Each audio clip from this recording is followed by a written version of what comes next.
think we should talk a little bit more on the relationship between an investor and an entrepreneur, and kind of explain a little bit of how that should look, what you should look for. There was another investor that was looking to invest in us, and it was just like last month or a month and a half. We got in a little argument on depending on like how much information we should give based on this and that, and I was kind of like, okay. You know what? I don't think this is going to work out for us. And it's weird to me now, like a year ago, I would have been like, what am I doing? You know, but it was 100,000, 150,000. And I would have said, of course, I need to take that. But now I think I better understand that, like, if it's frustrating now, it's going to be frustrating way throughout the whole relationship. So, yeah, if you could talk a little bit on that. And, yeah, no, I think you're absolutely right, and I look at it, I look at it the same way, right? You gotta believe in the founder first and foremost. So there are things that I'm looking for in every founder, and if it's not there, then we can't work together. And one is just like, I need to see something. Like everyone says, yeah, I'm gonna hustle, I work hard, I make it happen, but show me how you've done that in the past. Right. And here's where we might be a little, as a fund firm, we might be a little bit different than others. Right. So when I say show me how you've done that in the past, everyone always, jumps to, well, I ran, this kind of P&L at this company, or, I graduated top of my class at Harvard or Stanford. Right. Well, those are accomplishments and achievements, or, I've started a couple companies, et cetera, and they've done well. Like, yes, those are commendable achievements, but they're not the only measure of grit and achievement, right? So I'm also looking at, well, taking Daricus' story, right? Someone at age 12 that started a business because his family actually needed it to happen, and started generating like real income for his family, and then turning that into something even larger, right?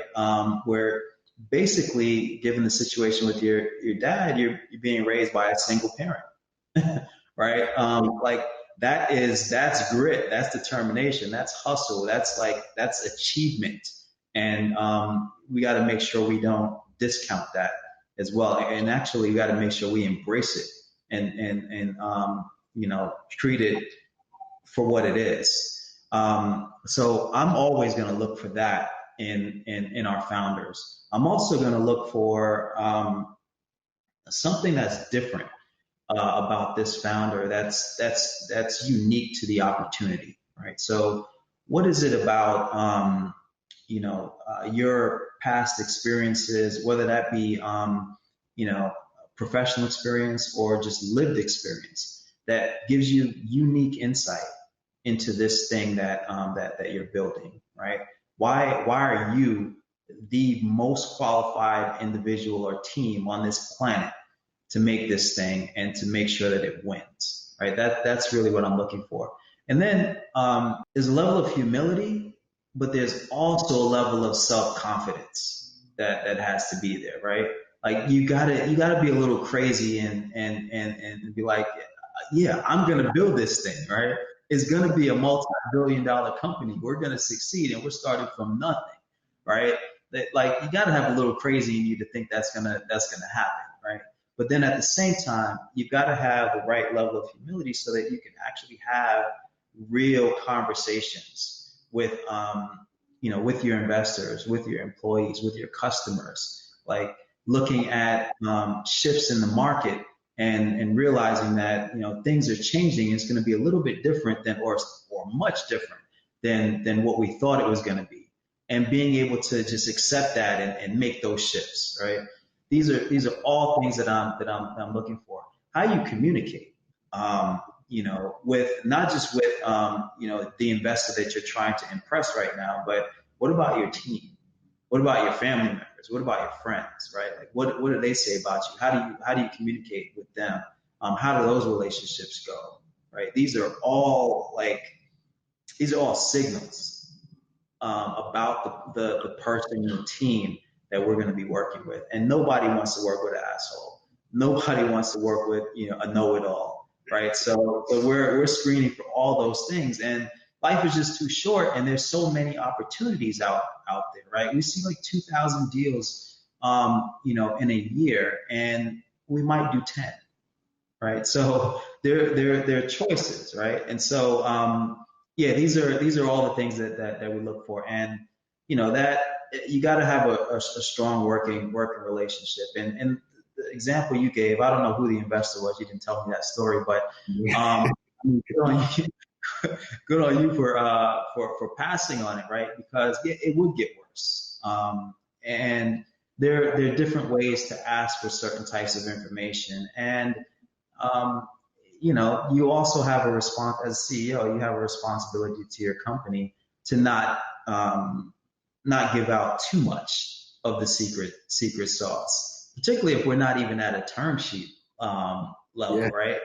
And so you gotta do that, and they've got to figure out ways to get enough information so that they can make the right decision, right? So yeah, good on you for not putting up with that. And I think founders in general have choices.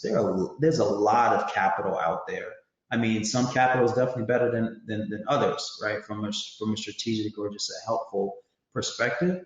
But you have choices, and oftentimes, in particular, Black founders forget that because it is so hard for us to raise capital. And so it's hard to look money in the face and say no. But you got to remember, you have choices, and you're trying to build something.